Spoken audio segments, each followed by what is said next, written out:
Што го врти светот? Најверојатно војни, избори и пари. Но ние сме тука да зборуваме за некои поубави работи кои не движат. Еве што ќе слушнете. Македонските филмови во опасна инвазија на туги територии. Од Sundance во Америка, Севилја во Шпанија до National Geographic. Нашите режисери го вртат светот.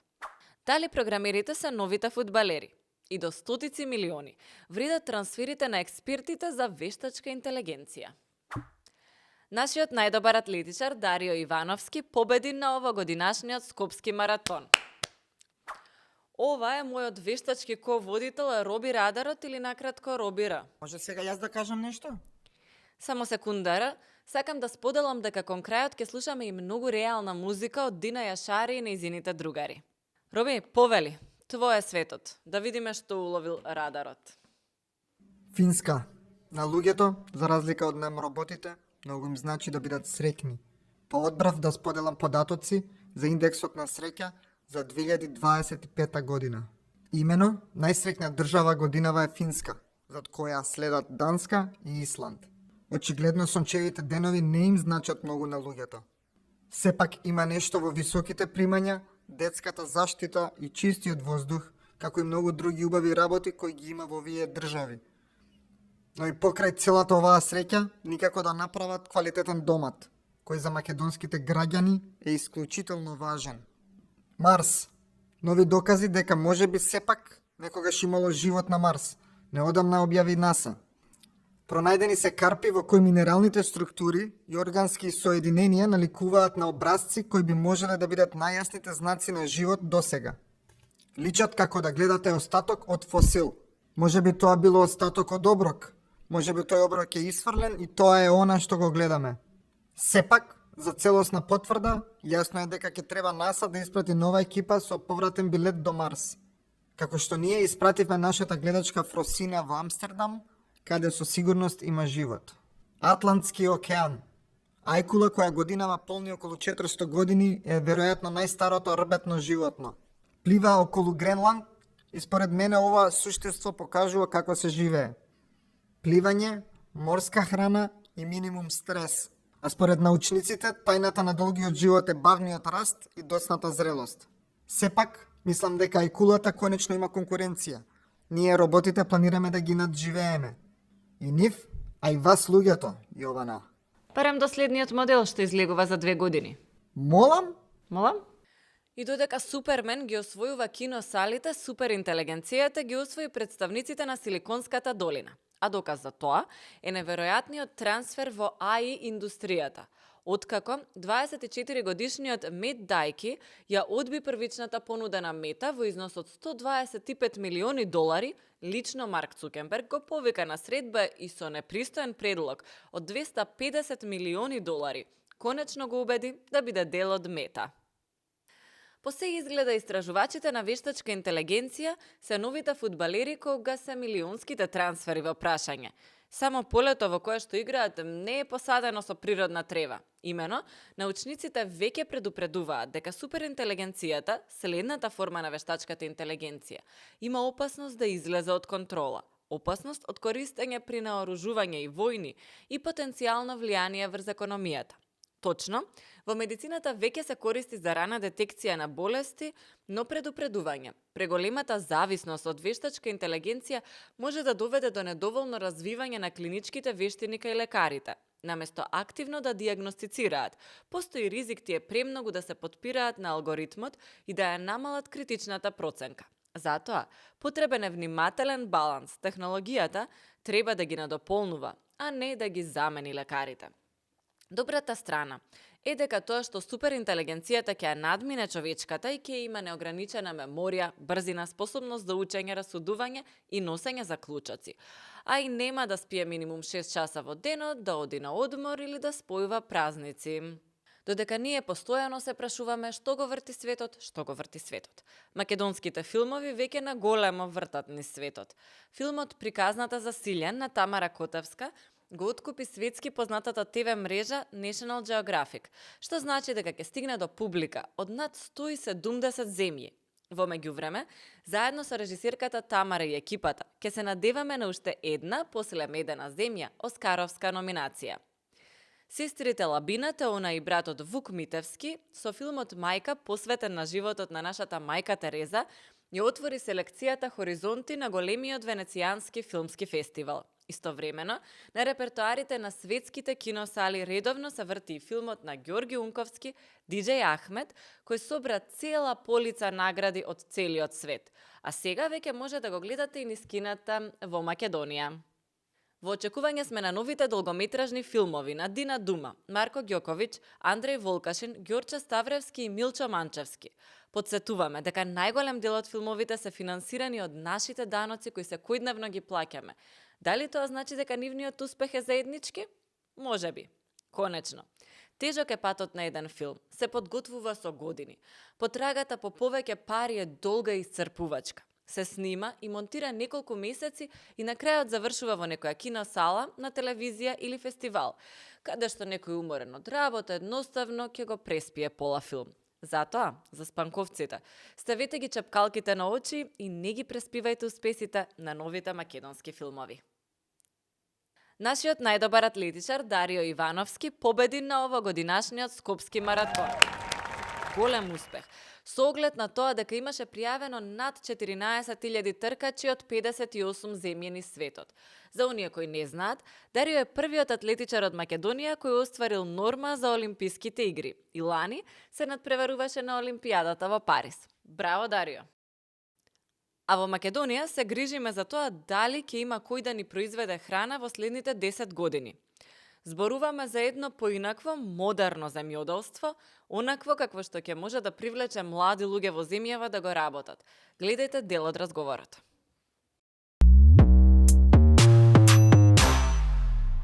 Здраво, Благоја, што го врти светот? Во денешница, парите, мене лично, ако ме прашаш, љубовта. Која ти е омилена земјоделска култура? Што е најубаво за одгледување? Доматот ми е дефинитивно, многу е тежок. Македонска работа. Да, доматот ми е искрено, да кажам, ми е најубав за во јадење. За јадење. Али е екстремно тежок да се произведе. На нива или зад компјутер? На нива. Дефинитивно. Со оглед колку ни старе земјоделското население, дали за 10-15 години ќе можеме да едеме македонски домати, воопшто македонски производи? Па да, не дали, него како, значи, тоа Како? е, да. Како еден човек треба да размислува ако сака да е земјоделец кој што добро ќе живее од тоа? Добро, прво треба да одлучи дали сака да биде земјоделец или да работи во земјоделството, значи да го сервисира или има други професии во земјоделството што исто така битно, нели? Но ако биде земјоделец, треба да свати дека е бизнис, дека работи во индустрија и треба да приде предприемачки, ако допрно почнува, или доколку сака да основа компанија, да приде исто така со сериозен бизнис план и да професионално, да кажам, да го свати како професионална ориентација. Што значи предприемачки да му приде на земјоделството? Да. Како? Здраво, јас ве собрав сега тука и ќе садиме, или да земе сам со своите раце малку да проба како Па е? и тоа. Предприемач по дефиниција е некој што презема ризик за одреден бенефит. Да. Најстариот предприемач, историски гледано, е земјоделецот, фармерот. Фактички така доаѓа и таа земјоделска револуција, каде што и се создава првата економија. Само многу луѓе тоа го запоставуваат и, за жал, баш поради тоа што не го сваќаме како индустрија, малку ни се враќа негативно. Така да, професионално, да обрне внимание на земјоделството како посебен бизнис модел, кој што бара не само технологија, него бара познавање на таа некоја бизнис логика, познавање како со луѓе, познавање како со логистика, познавање како со метеорологија, но не до таа мера експертска. Не може фармерот да биде, денеска фармерот, ако го гледаш, е како да е и агроном, и метеоролог, и бизнис менеджер, и маркетингаш. Се еден човек. Да, се еден човек, што он треба да има познавање, треба да има осет зашто му е нешто потребно, но за жал нема соодветен систем на поддршка каде што би отишол да ги земе тие работи што не ги познава, не ги знае доволно добро да ги работи. На 27 години ти одлучи дека ќе се занимаваш како тогаш млад човек во Македонија, кога практично трендот многу растеше на тоа младите да не сакаат со земјоделство да се занимаваат. Ти одлучи, не, јас ќе се занимавам со земјоделство. Не е земјоделие, туку земјоделство. Ти одлучи дека со таа гранка ќе се занимаваш, ќе произведуваш храна или ќе помагаш на некој начин во производството на храна и си отвараш првата фирма. Мојата прва конекција со земјоделството од многу рани години, затоа што и двете фамилии ми потекнуваат од такви региони. Едните се столчари, анимално производство, другите се градинари. Така да јас од мал сум имал желба да идам во рурални средини и така го научив земјоделството и стално сум имал некој порив зашто не можат подобро да се живее, зашто се бега од земјоделство и така натаму. Моите се економисти, јас завршив економска школа, али уште од средна школа и од факултет секогаш и дури така и сонови и мисли натаму ми иделе, можеби затоа што многу често сум идел таму. И мене ме поврзува и јас имам и емотивна конекција. Мене луѓето, значи мојата фамилија таму кога ќе отидам, јас ги чувствувам тие луѓе, така да негде од таму произлегува тој порив. На 27 години, само што магистрирав, тогаш пун со енергија се одлучив да отидам да работев еден краток временски период како джуниор истражувач во еден земјоделски во еден проект, шведски проект. Ама првиот момент, првите пари што ги добив, отидов, купив ниви, почнав да градам оранжери и го земав првиот кредит. Значи обратно направи. Обично нели луѓето првата генерација, ако е едната генерација на нива, следната доаѓа во град и учи економски, ти обратно. Има сериозни турбуленции имав дома. Значи татко ми беше. Пак на нива. Да, татко ми, ја избагав од тоа, ти се враќаш на тоа. Мајка ми беше она иницијално малку со кураж, ама после кога виде со што се соочив, па тука леле зашто се одлучи, али јас ако правам ретроспектива, буквално не ми сменил ништо, имаше многу тешки периоди кои што и се одразија, значи, на приватниот живот, па малку е и да кажам здравствено, но тоа е дел од патот, значи тоа е дел од патот кој што мора да го изодиш за да дојдеш до некој ниво каде што би можел да живееш од тоа што го сакаш да го работиш. И сега има некои луѓе со кои што сме разговарале, ние правевме во рамки на еден проект исто, правевме фокус група со луѓе кои што работат, нешто произведуваат. И една од жените вика, јас имав фирма која што прекрасно работеше во Куманово, ама во еден момент посакав да имам овоштарник и да садам овошје. Ајде психолошки помага ли, што е подобро, затоа што нели ова го оставаме како дека е полошо за да дојдеме да работиме во канцеларија на компјутер. За некој тоа е добро. Јас си го сакам и канцелариското работење многу, особено нели колегите ако ти се погодат и слично. Меѓутоа, дали е подобро за некој кој што е навикнат да трча ете во село, во ширина да живее, да дојде да работи во канцеларија? И како да го испромовираме овој сегмент кој што е нива? Затоа што ако видите земјоделец кој што добро го работи земјоделието, тој вози одлична кола, има 3 станови во Скопје, има плюс ниви кои што ги гледа, продава, оди на саеми во странство и слично, тоа воопшто не е лош начин на живот. Да, добро се конкретно тој опис сега последното профилирање што го направи, пак е за одедена, да кажам, ако потесен профил на фармери, на земјоделци, кои што се малку прогресивни, има доволно развиен начин бизнис модел, но не се ни остатокот она што се покажува дека е сериозна, длабока социјална дупка и така натаму. Има и такви случаи. За разлика од оние бизниси кои што се во контролирана средина, мора да се свати дека земјоделството е во средина каде што не така ги диктираме ние, го диктираме темпото. Значи растението го диктира темпото, а и она што го викаме нели екосистем, значи животната средина во која што функционира, нешто вегетира. Така да тоа не е баш така едноставно.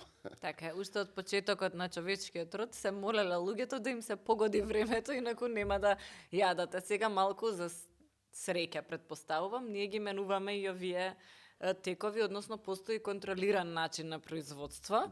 Дури и во урбани средини. Мене ми беше многу интересно кога пред да дојдеме, кога разговаравме, ми кажа дека може и во град, не знам, еве сега конкретно се наоѓаме во општина Кисела Вода или во општина Карпош или во општина Центар или во Битола во градот, дека има начин како да се одгледува во рамки на една зграда. Ова многу интересен концепт ми е мене, како би изгледало комплетно контролирано производство во зграда.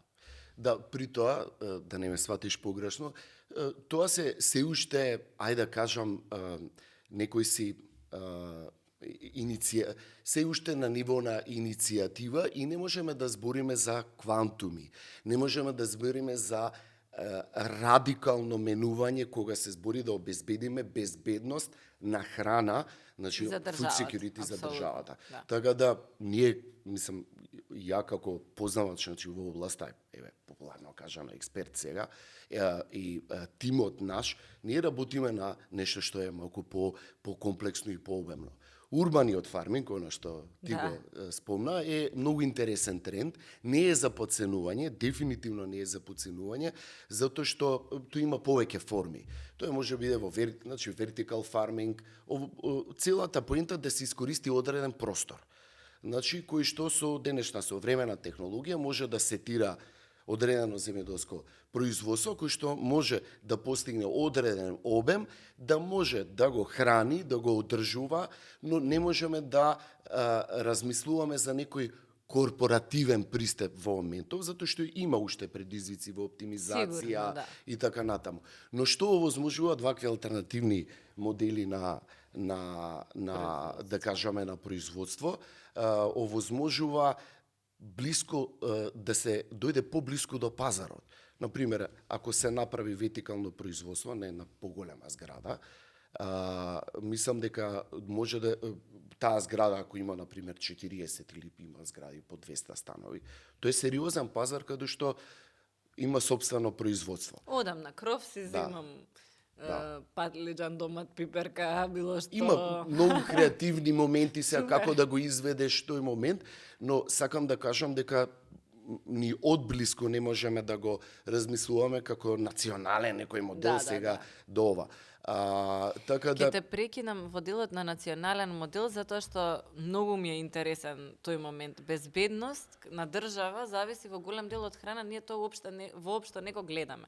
Ако Холандија зема семиња од целиот свет, па тука ја вклучувам и Македонија, има многу македонски семиња во нивната банка на семиња што си ја прават. Ние не мислиме на тоа и сега доаѓаме до една состојба каде што, не знам, овош и зеленчук која вообичаено се произведувало во Македонија и било за нас многу достапно и ефтино да си го купи секој човек и здраво да се исхранува, одеднаш цената екстремно оди горе.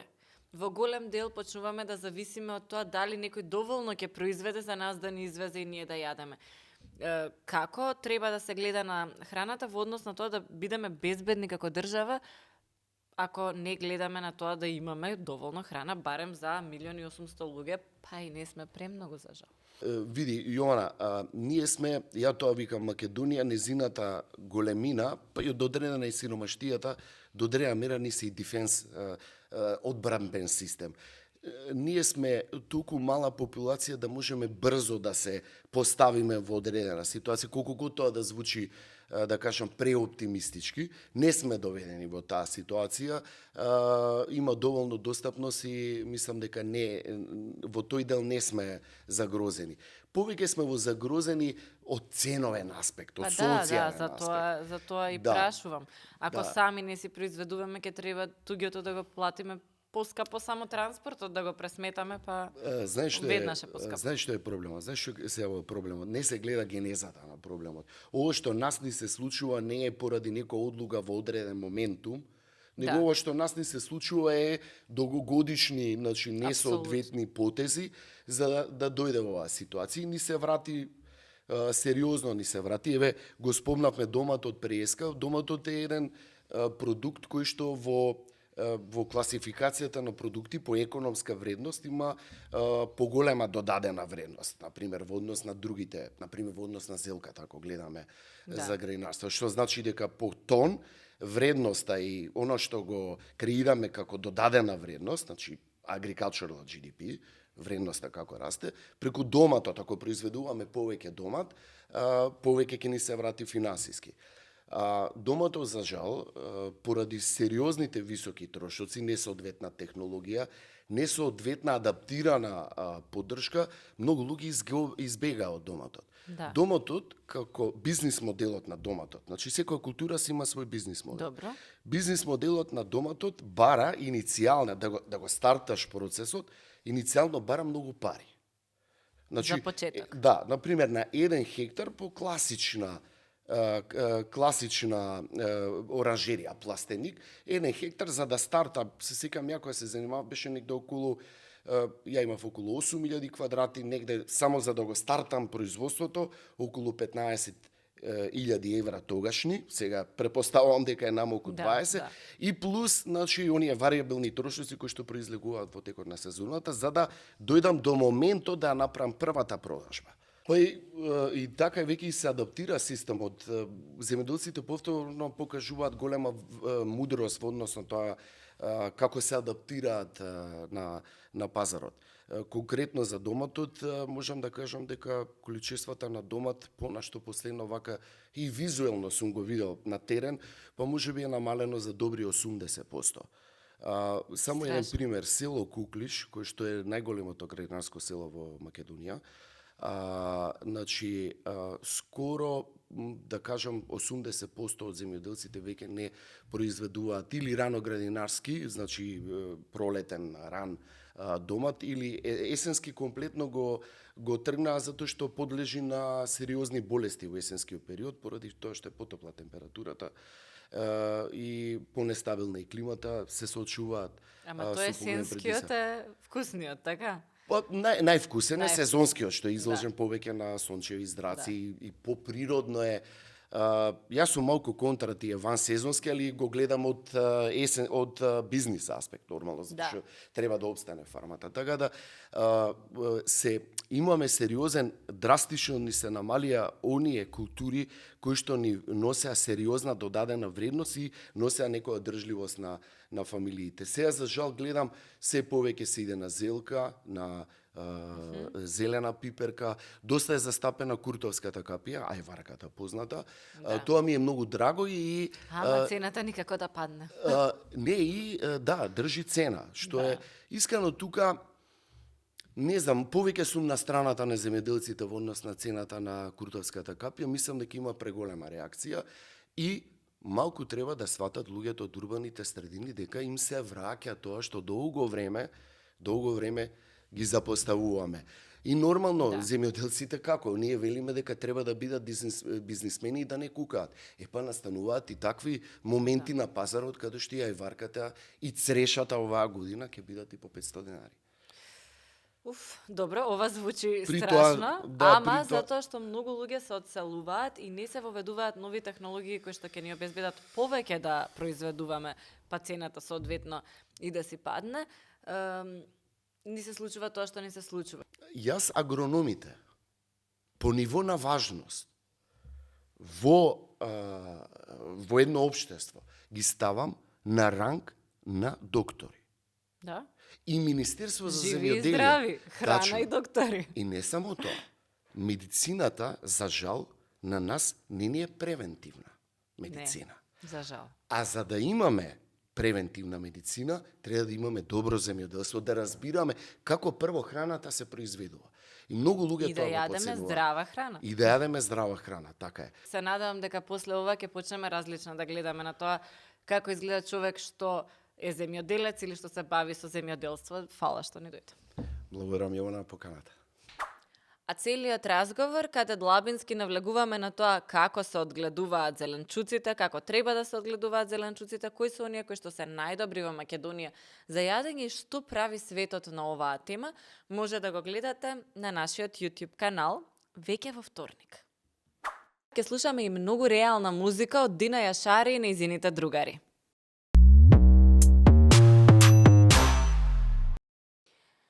А сега е време за музика. Ке слушаме реална музика од последниот албум на Дина Јашари, заедно со нејзините соработници и другари, кој се вика Растенија без корен. Дина и екипата веќе се во музичкото студио. Што ве инспирира повеќе кога пишувате, кога создавате музика? Градот или планината? Од се по ништо. Која музика го врти твојот свет? Музиката на Бјорк. Секој ден е убав ако ги слушате Дина Јашари и нејзините другари. Уживајте.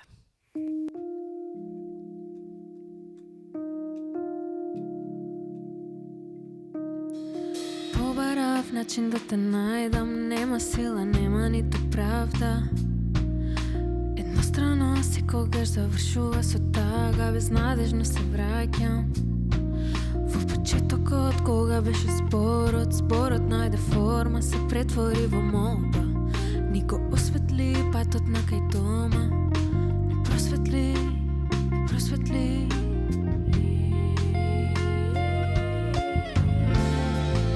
Ги срушивме цитовите, нема каде се криеме, нема да сме повеќе странци во ода и празни. Ги срушивме цитовите, нема каде се криеме, нема да сме повеќе одвоени во непознати правци.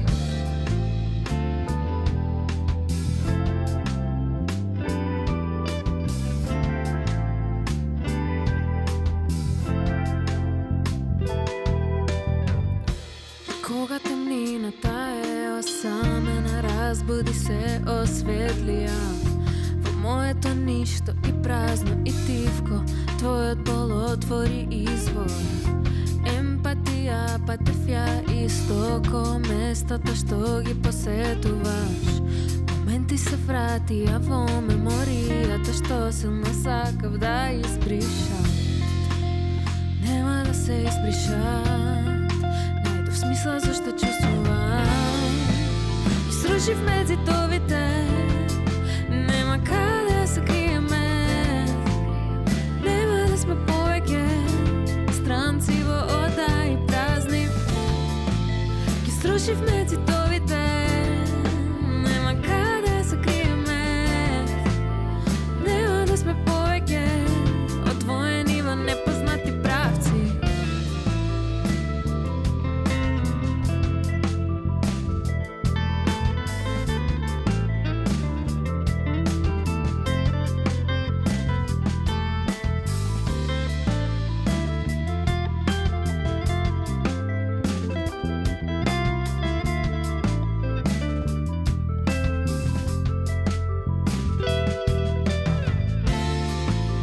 Срушивме цитовите, нема каде се криеме, нема да сме повеќе странци во ода и празни.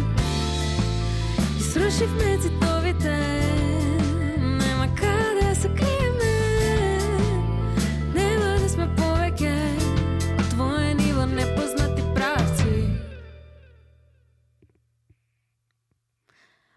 Следната песна се вика Морето ме тера да мислам, напишана и инспирирана од Јадранското море, од островите кај што свиревме, Ластово, Млет, Зларин, Хвар. Може?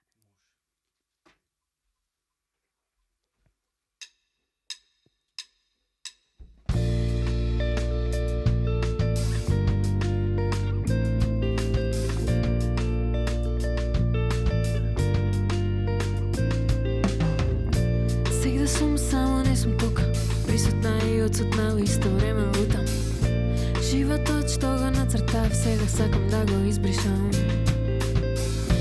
Не сум веќе фан на истата фантазија, до вчера што ја сонев и откаев ко да знам. Дали подобро гледам или останав слепа.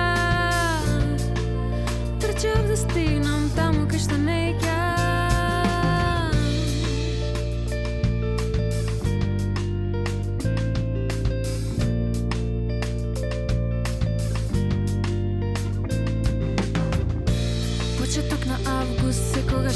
нежна, мирисот на дрвјата ме тера да плачам. Потсеќа колку фали тој што го нема. Сигурна сум дека така остава трак.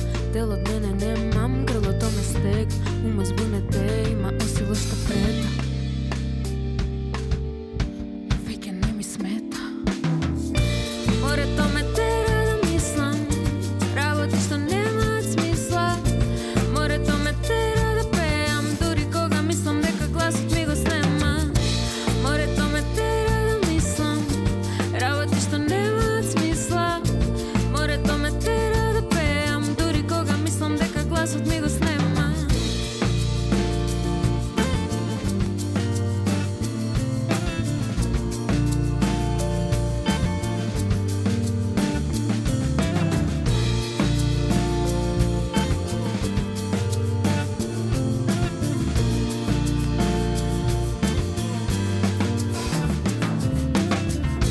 Морето ме тера да мислам, морето ме тера да мислам.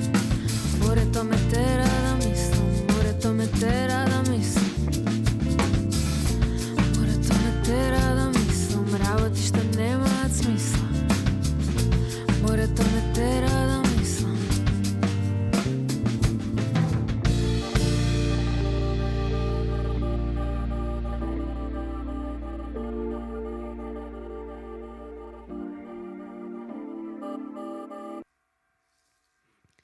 Сега од море се селиме малку во град.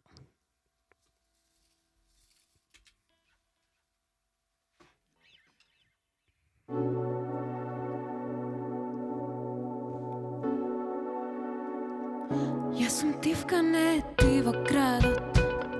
Сменив мантил да се вклопам сама. Улици празни, не ги шетам стално. Кревка сум на дворе, многу ладно. Празен стол, маса, иста зграда. Стодевна на полна гворен фаза. На огледало некоја чудна става. Говори на јазик што го знам од мала. Имам друштво овој пат, стално грешно одбирам. Може би и наивна, но само така знам. Од утре други времења, знамења се веа. Чекаме за мрак, гледаме само мрак. Од утре пријатно ќе биде времето, чисто небото, сонцето слободно. Знамето се вее, утре ќе е подобро. Години минуваат, а само гледам обратно.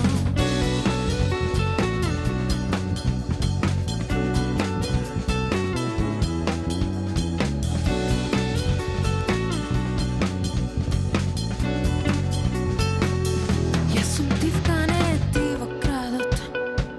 Сменив мантил да се вклопам сама. Улици празни, не ги шетам стално.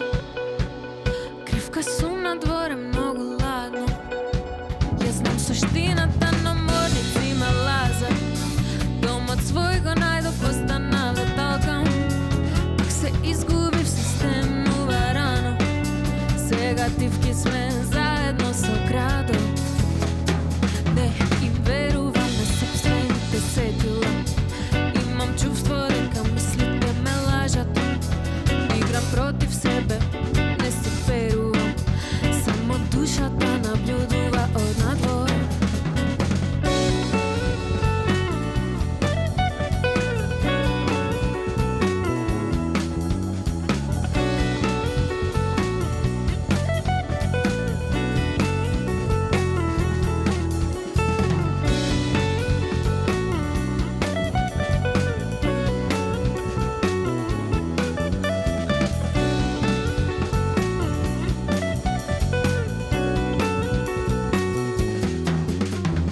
Топло е, но може и да застуди.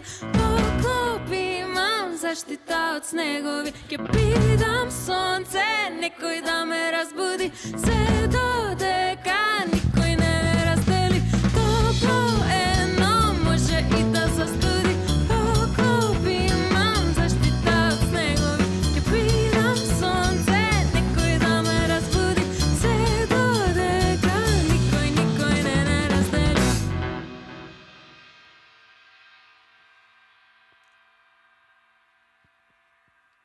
И тоа е се. Слушнавте што слушнавте, видовте што видовте за денеска. Ако не ви е доволно, следете на нашите дигитални платформи. Може да не заследите на Instagram или да стиснете subscribe и да ги гледате најновите содржини на YouTube, да не слушате на Spotify или да не заследите на Facebook. Присутни сме на секаде и остануваме во парареална врска секој ден. А во недела се гледаме повторно на телевизија Телма.